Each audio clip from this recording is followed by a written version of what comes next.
trigger happening right now because Lucky's trying to steal his bottle. Hey everybody, I'm Elizabeth and we are going to talk about trauma triggers. So how do we know that we're being, and this is Coors, my co-therapist, for anyone who doesn't know Coorsy.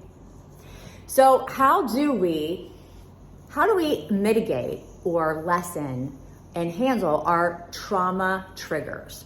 So trauma triggers are basically when we know that we are feeling similar in a moment to the way that we felt when we were actually traumatized. So for example, I was attacked by a dog many years ago, and it's been 5 years roughly since that dog attack. But every time I see this particular type of large dog breed, even to this day, my heartbeat goes up and I immediately get triggered in thinking that, oh my God, that dog could attack me, even though chances are it won't, right? But our minds tell us that because it happened once, it can happen again. But sometimes the triggers can take over your life and they make you think or feel like something traumatic is happening or is about to happen when it really isn't.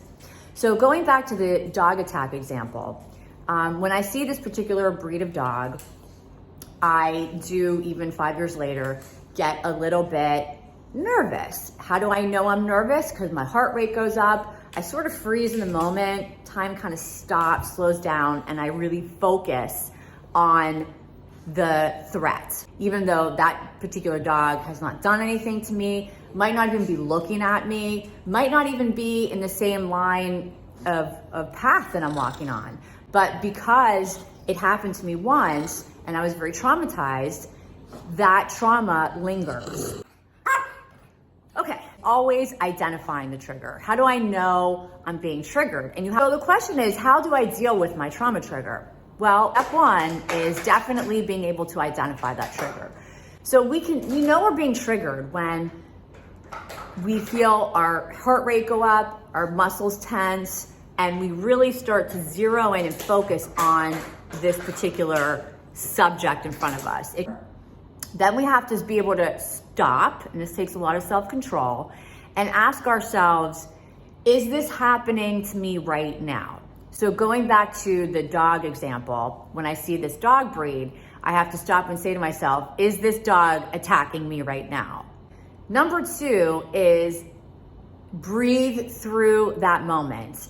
And I'm not suggesting that deep breathing is the answer to everybody's problems like a lot of therapists do, because it's not. But what deep breathing does do is it lowers your heart rate. And when you lower your own heart rate, then you start to bring down the flush of cortisol that's going through your body, that's making you feel tense. And you can take a deep breath and say just, okay, this is not happening right now. In this moment, I am safe.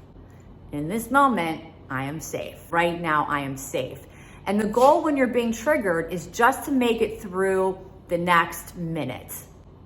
Because the more you get through your time, the more you get through it, and the more that you breathe through it and you're able to bring your heart rate down, deepen your breathing, the more you are able to get a hold of your emotions and to kind of go down to neutral zero, which is non-reactivity.